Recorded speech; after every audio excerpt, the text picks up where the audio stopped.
Hello, I'm Susan Dziubinski. Welcome to a bonus episode of the Morning Filter podcast.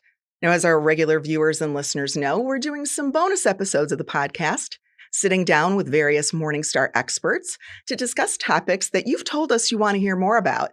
So if you have an idea for a bonus episode, send it to us via our email address, which is themorningfilter@morningstar.com. Now, today's bonus episode is focusing on one of my colleague Dave Sekera's stock picks from earlier this year. That's Berkshire Hathaway. Now, it's a good time to be talking about Berkshire. With Warren Buffett stepping down as CEO at the end of last year, there are plenty of questions about what the future could bring. And today, I'm joined by someone who knows more about Berkshire Hathaway than most anyone, and that's Gregg Warren. Gregg is a senior analyst with Morningstar, and he covers Berkshire Hathaway. Well, Gregg, thank you for being here, and welcome back to the Morning Filter. We usually talk to you after Berkshire Hathaway's annual meeting, but we've got a lot to talk about, so we didn't want to wait until then to bring you in. So, well, thanks for having me, Susan. Yeah. So we were talking before we started filming, and I said to you, I can't remember a time when you were not Morningstar's Berkshire Hathaway analyst. So how long have you been covering the company for us? Let's see. I believe our first report, or at least my first report, came out in December of 2010. So we're looking at 15 plus years from there. Okay. So quite some time. Now, before the pandemic hit, you were one of three people that Berkshire had sort of hand-selected to be on the analyst panel at the annual meeting. And so you had the opportunity to ask Warren Buffett and Charlie Munger some questions. So why do you think you were one of the lucky three? Well, it was a process for Berkshire. They actually introduced the analyst panel in 2012.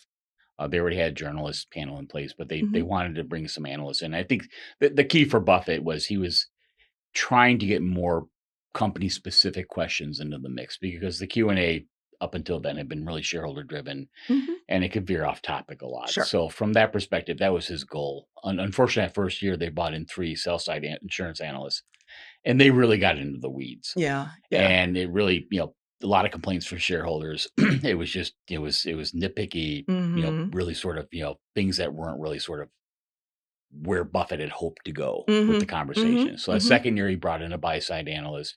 One of the sell-side analysts he brought back, and they were going to rotate. And then he brought in a Berkshire Bear. Oh, okay. Now, unfortunately, the Berkshire Bear didn't do himself any favors. He didn't really ask tough questions, and he basically kind of grandstanded a bit. So, that was kind of a failure in that regard. But the sell side and the buy side analysts being there was good. Now, in the middle of all this, we had been in communication with Berkshire, saying, look, we cover you. You're familiar with our stuff. And they were like, okay, well, we'll put you in the rotation with the insurance analyst. But then we just kept pressing and saying, look, we're independent research. We'd fit a nice niche between the buy side and the sell side guys. And they took a chance on that in 2014. And, we did a good enough job, then, and continued to do a good solid job, much like Jonathan Brandt did on the buy side, where we were getting asked back every year. Now, it was a bit of a disappointment, in our regards, for them to sort of, kill the panel. Right. Some of it was COVID related. Some of it was just sort of, they wanted to make some changes.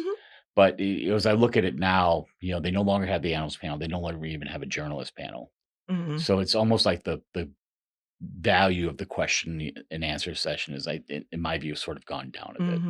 So, given that you were a panelist, what are some of the things, during your time going to the meeting and asking these questions, what sort of stood out to you about Warren and Charlie maybe the most, or maybe just about the meeting in general?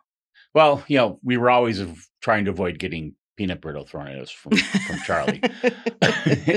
I used to always tell Jonathan that I was like, look, my whole goal here is to A, not ask a dumb question, and B, not ask the same question twice. So, you had to be diligent, you had to be focused. We would come to the meeting, with anywhere between 10 and 25 questions, even though we only got 6 each year. But overall, I always felt it was a good, useful exercise, as an analyst, because, here's a company that very, very rarely talks to anybody. So you're always looking for nuggets through conversations they're having with the press or at the meeting. And it was always our sort of goal to elicit those kind of nuggets from Mhm. Charlie or from Warren, and we got quite a few over the years. So I mean, it was always, in our view, a very useful exercise. I mean, hopefully, as time goes on, and they continue to do the meeting, and it is sizable. Mhm. I would like to see them bring the panel back. Yeah. So let's talk a little bit about last year's annual meeting. And I know you and I were both in our respective homes Yep. watching it and listening to it.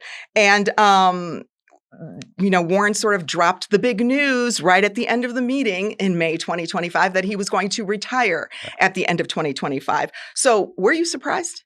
Yeah.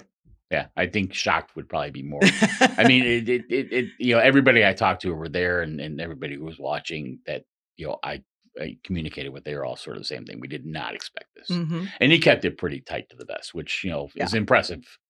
Given how, things have had a knack of slipping out at some Hmm. point or another. In fact, the fact that Abel is going to be CEO, Charlie Right. Munger let slip at a meeting. Right. Right. So it was impressive that they were able to keep it that quiet. But yeah, I mean, our feeling had always been that they would have to carry him out, Hmm. that he would be there working until he was done. Right. And so him coming out and saying, "Look, I'm stepping away," was kind of a shocker. Hmm. Hmm. He's still going to be around. He's Yeah. still going to be in the offices. He's still there as a sounding board for Greg. But it did surprise us to see sort of him make that announcement then. Yeah. Well, But then but I also feel like, Greg's what, 62 now, I right. think. So it's probably important to make the change now, because I mean, his goal all along has been to have somebody there who's going to be around for a long time, Mhm. Right. and And consistency. and continuing to sort of, put this off. I mean, it would sort of wear down that time frame. Yeah. So let's talk a little bit about Greg Abel, who was, taken over as Yep. CEO right at the end of last year. So what would you say are his strengths? And then, is there anything that you think that he might do differently? He's different than Buffett. He's an operations guy. Mhm. And I think at this point in Berkshire's life cycle, they need an operations guy. Buffett was never interested Mhm. in overseeing the operations. He was Mhm. not interested in getting down in the weeds and Mhm. understanding how the business is operated. He was content with getting, updates regularly from the Mhm. managers and the capital coming up from below. So different management style, Mhm. to begin with. And again, like I said, I think that's what Berkshire needs at this point. There Mhm. there are definitely places within the organization where I think they would benefit from having somebody who's more operations focused, Okay. helping to improve things. And Greg's always been, in our view, a little bit more of a alpha personality, a little bit more driven. Mhm. Buffett is less confrontational, Mhm. prefers to sort of be, in the background. So it will change. And like I said, I think Berkshire needs to do that, because we've gone from this, historical, 60 plus years where Buffett ran the show, Mhm. built up this very, very large business, had a certain way of doing things, and that worked for the most part for a long Mhm. time. Mhm. But it's gotten to the point now where there's just so much excess capital on the books, Yeah. and the environment in which they're operating has shifted, or the way they'd like to operate, Mhm. which is continuing to acquire companies and Right. actually Right. make big scale investments in stocks. It's Right. a lot harder for them to do that than it was, say, 20, 30 years ago. Sure. Let's talk a little bit about one of their, larger investments, and that's Kraft Heinz. Now, earlier this year, Berkshire filed paperwork, sort of indicating that, hey, market, we might Yeah. get rid of our substantial stake in Kraft Heinz stock. No promise, but by filing the paperwork, that's sort of a big signal that they might.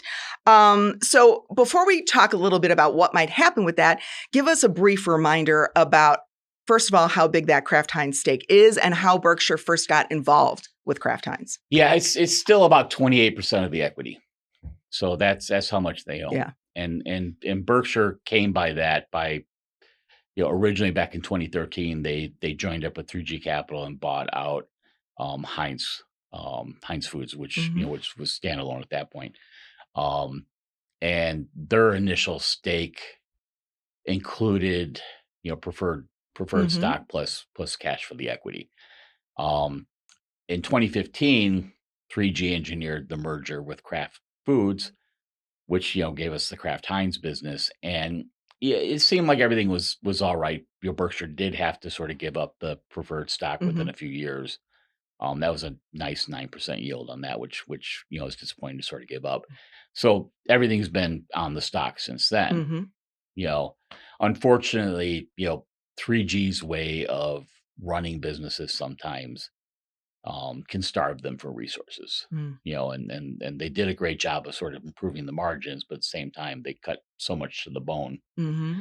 that it created problems for them. And the packaged food industry continues to change. Right. So Right. the dynamics of the business were not keeping up with what was going on, within the industry.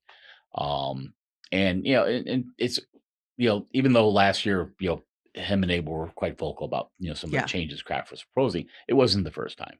I Now, mean, they've written the company down a few times over the years. yeah. So their cost base I think is 8.5 billion right now.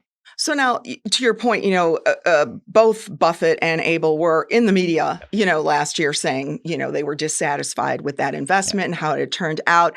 And then Kraft Heinz announced that it was going to split. And I remember Buffett coming out and saying, yeah, well, that's not going to solve. He said it Yeah. more politely than that, but that's really not going to solve the problems. So then Kraft Heinz recently backtracked and said, oh, we're not going to split after all. So given all of this and given what, Greg Abel said in the shareholder letter that came out over last weekend, do you think they're going to sell I think Kraft they're Heinz? sellers. Yeah. Okay. Yeah. Okay. I think the issue is it's been a slow motion separation. I think if you go back 5, 6 years ago, Buffett was out there saying, hey, if 3G ever decided to sell, we'd be buyers. Okay. And then 3G was selling and they weren't buyers. Right. And then you get to the notion of, a couple years back, he was like, this was a mistake. It Right. didn't pan out the way we thought. And then last year, last year, even before the announcement they were going to split the company, Berkshire, pulled out of the board. Yeah. So this has been, Yeah. this confidence in Kraft Heinz has been slowly deteriorating Yeah. over the years. So Yeah. that's why I think even now, I mean, they did the filing in early January. Yeah. The new CEO came out in early February and said, "Hey, we're putting a pause on this." I think they knew that they were probably going to put a pause on it, and I don't think it changed their mind. Hmm. I think at this point, it's if I looked at the portfolio, it would probably be one of the highest likely stock to be trimmed or sold in the near term. All right. Well, then, perfect segue into my next question, Greg. Thanks for that. So, you wrote a great stock analyst note after Berkshire had filed this paperwork about Kraft Heinz. And you had a great little line in there, which was something along the lines of Kraft Heinz wasn't going to be the only change we'd see in the public portfolio. You were Yeah. expecting more streamlining to come. What makes you think that? I think for two reasons. One, just from the fact that the portfolio is huge. And we've already seen Berkshire willing to trim back Mhm. stakes in Apple and Bank of America the past couple of years. Hmm. In fact, I think they've reduced the Apple stake by 3/4 and Bank of America by 60% just in the past 2 years. So there's a willingness there. Hmm. Um, and it's I think it was 313 billion total. I think if you include the equity investment holdings at the end of last year, there's definitely a case to be made that if Abel wants a portfolio that's a bit more focused and a bit easier to sort of pay attention to, that it makes sense to trim back some holdings. So I think from that perspective, that's one. I think the other thing is Todd Combs is gone now. Yeah. He left Yeah. at the end of last year, and they're likely to continue to sell off holdings that he had. And if you think about the holdings that he was probably responsible for, I mean, Visa, MasterCard probably jump out right away because those were bought 2011. Those were holdings he had when he was at Castle Point before he joined Berkshire. He's always been focused on financial services, fintech, sort of value stocks. I can't remember what the other one I was thinking about that could likely fall into that realm. But overall, there's other holdings Yeah. within the portfolio that we're likely to see fall off as the year progresses. Because we saw this, was it 20 years ago when Lou Simpson left? Because he was Okay. managing the Geico portfolio. Okay. And, it basically, fell under, Buffett's auspices and he slowly, gradually, traded off some of those holdings. Now, you mentioned Bank of America and Apple, and Berkshire released its fourth quarter 2025 13F couple weeks ago. And that, of course, covered that final quarter where Buffett was still CEO. And, they continued to scale back in Apple, though it's still the largest holding, continued to scale back in Bank of America. Do you expect these two stocks to remain in the portfolio over time, maybe just at smaller positions than they are rather than the number one and number two? Depends on your time frame. Yeah, that's fair. I don't think they're averse to selling, and I think what people need to focus on too is why are they selling? And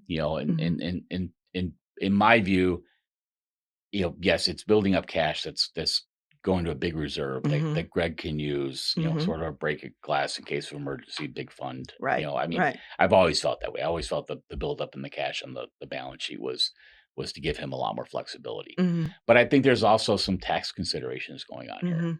I pointed this out a few years ago when they first started selling Apple. It was like, Berkshire is subject to the 15% corporate alternative minimum tax. And if they don't pay an effective tax rate more than 15%, in cash taxes over a 3-year running period, they will be taxed on their unrealized gains. Interesting. And basically what they're doing is they're realizing gains to ensure that they get over that hump. Wow. Over that time frame. And that's why that in my opinion is the main reason why we see them selling off Apple and Bank of America. So also because they're sitting on such huge unrealized gains on them. Right. I mean, even after all the selling they've done, we're still talking about billion. Right. I think it's like almost 50 billion on Apple. Right. And 21 billion or something like that on Bank of America. They're sitting on unrealized gains. Yeah. So from that perspective, it makes sense for them to sort of approach it from that angle. And these are names that help them in that regard. Yeah. I mean, it's harder for them to say go after and sell Coke or Right. American Express or Right. Moody's because the cost bases on those are so low. Right. What does the complexion look like right now from an asset allocation standpoint, so to speak, between the public portfolio, cash, and then sort of the private companies? Oh, I had the numbers in my head before I came in here.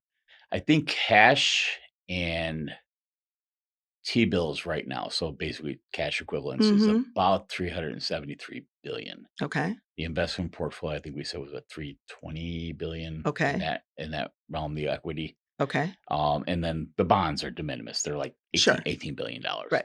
So you've got a cash portfolio that's larger than your invested portfolio in equities and stocks.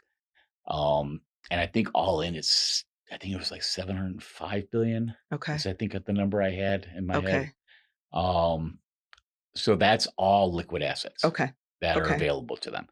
Okay. On the private side, it's we still haven't done our updates, for end of 4Q, but prior to that, it was about 455 million. Okay. So you add those two together, it's 1.15 somewhere in there. Yeah. So definitely, or I should say billion. I've said million. I'm wrong. Billion. I said billion. Yeah. Okay.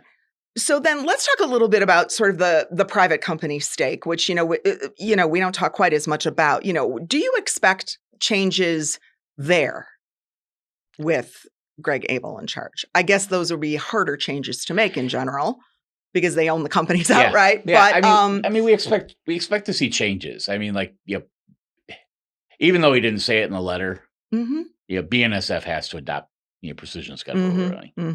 He said he was disappointed with the gap in profitability between them and his largest peers, which means Union Pacific, and that's what we've been saying for 5+ years now. Right. So that will be coming down the pike. And there's definitely other areas where I felt for many years that Berkshire's managers may be harming themselves in the long run by focusing more on sending capital up to Berkshire, to the corporate, than delving into sort of their long-term needs. I mean, we saw that with Geico, where the company underinvested in their tech stack, their ability to sort of improve and upgrade their technology systems to allow them to run telematics. Right. And Right. it went on for such a long time until I.G. Jane came in there Mhm. and basically was like, we need to fix that. And even then, it still took 3 or 4 years for them to Mhm. sort of get that right. So from that perspective, I mean, those are things I think he's probably identified, Mhm. because he started overseeing the non-insurance businesses in early 2018. Mhm. And we're, talked to the managers, figured out where they were, what their focus was. But I think he's always sort of held back on pushing anything harder because Mhm. really he didn't have the Yeah. the full authority because Buffett was still in charge. But now that he is in charge, I would expect to see some of that, coming down a little bit harder. Okay. Now, last December, and you mentioned this, that Todd Combs, who had been overseeing Geico, was leaving Berkshire for a new position at J.P. Morgan Chase. So, what did you make of that? And are you expecting to maybe see? I think their CFO Yeah. moved out as Yeah. Mark retired as Warner. well. So, talk a little bit about executive changes at Berkshire, aside from, of course, Warren Buffett. Yeah. I mean, with Mark Hamburg, it doesn't surprise me. I mean, he's been there forever. And he was the So CFO, right? yeah. Okay. So his departure doesn't surprise me. I Mhm. mean, and basically Abel's bringing in somebody he knows. It's a guy Okay. who's running the books over at Berkshire Hathaway Energy for a long, long time. So from that perspective, that wasn't too surprising. Todd leaving was a bit of a surprise. Mhm. I felt he did a fantastic job at Geico. Mhm. I don't think he got enough credit, from investors for what a monumental task he had to deal with. Mhm. Because if you don't remember, he took over in December of 2019. Mm. And at that point, Geico was already dealing with several years of poor underwriting performance Mhm. based on poor decisions they made. They got too aggressive, going after market share, underwrote a lot of business that they shouldn't have. Mhm.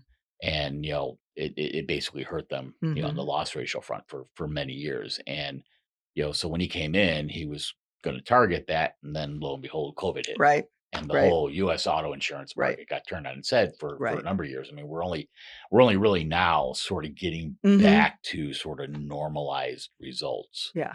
But it's taken, I mean, auto insurance prices are up 55% Yeah.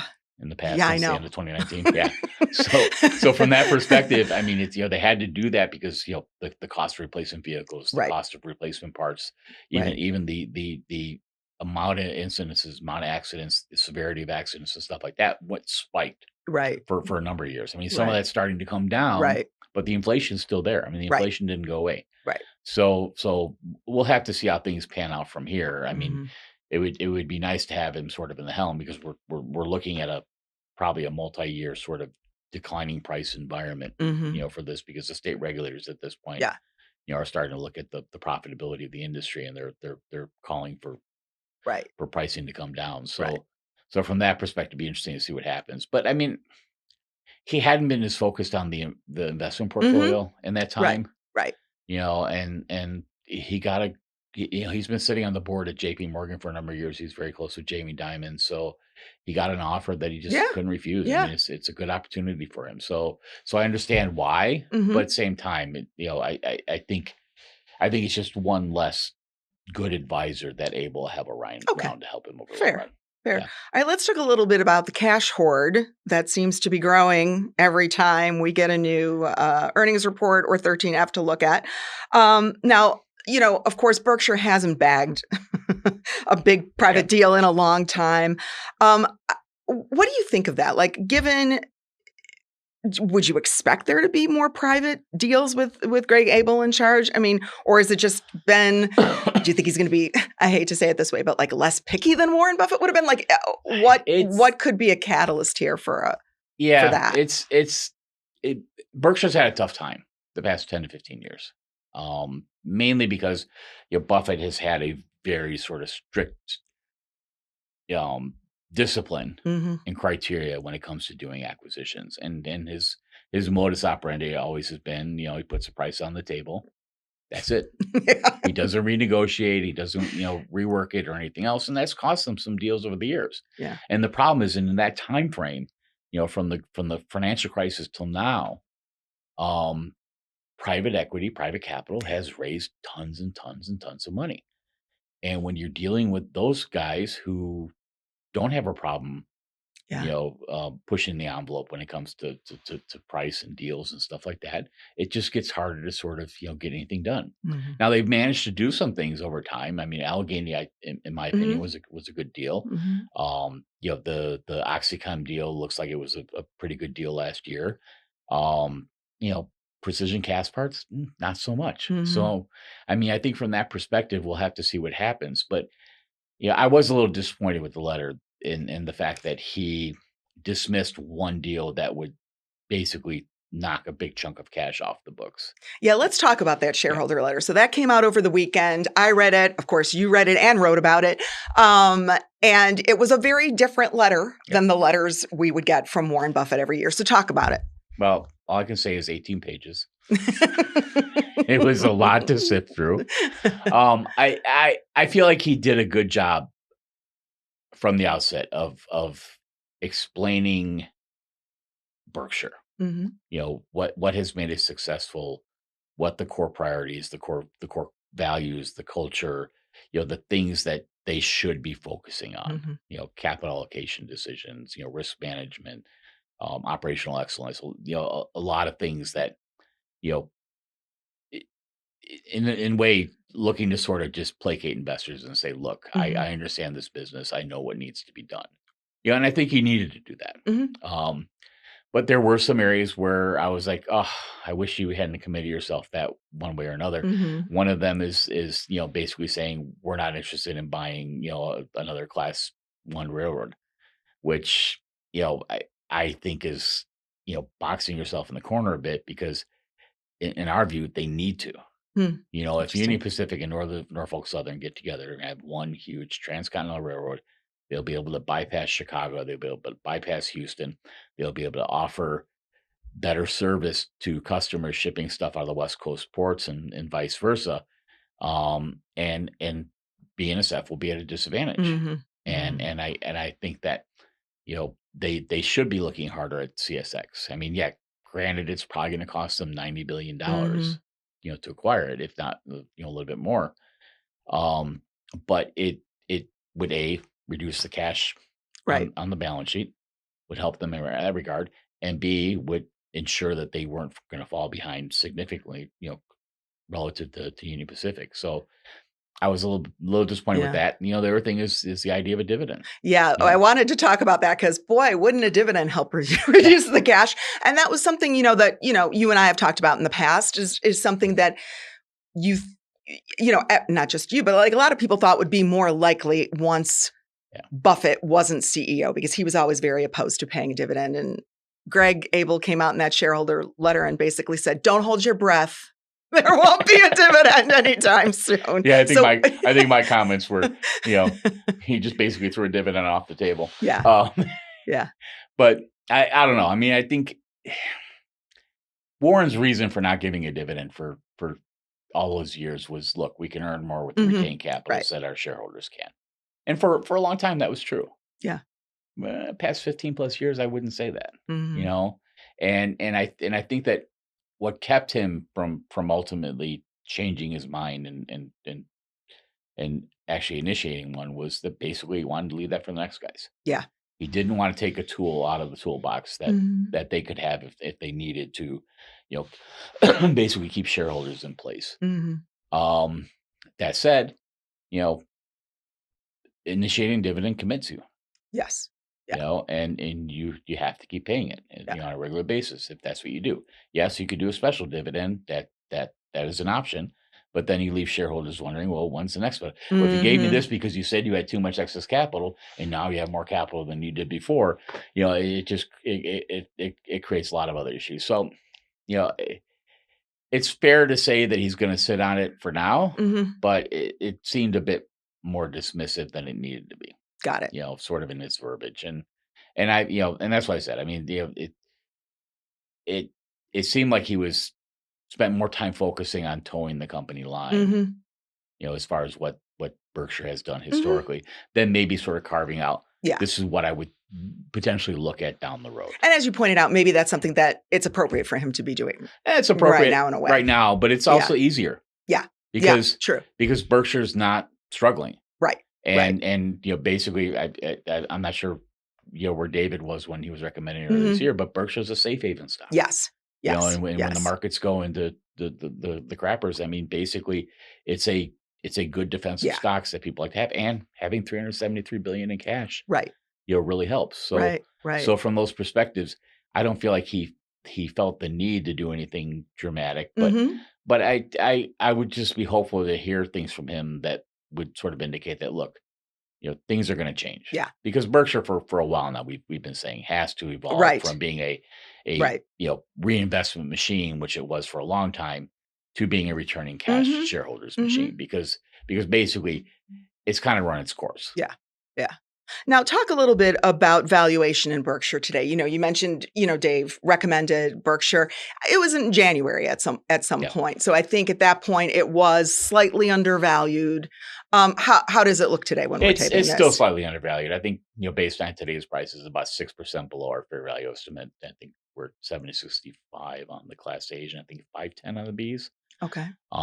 So it is a little bit undervalued there.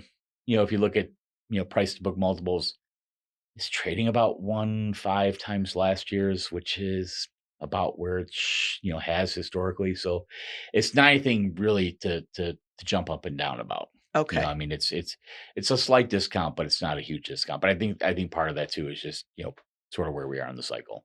Right. And so, sort of all things being equal, it's a little undervalued. I mean, do you think, with Greg Abel at the helm, what we know today about Berkshire, I mean, do you still think it's a good defensive investment for people? Yeah, I think it's still a good good holding. And I think there's still things that can be improved. Mm-hmm. I can't remember the numbers he put out there, but I think it was like a 1 percentage point increase in the operating ratio of BNSF would increase their operating earnings by like 230 million or something like that.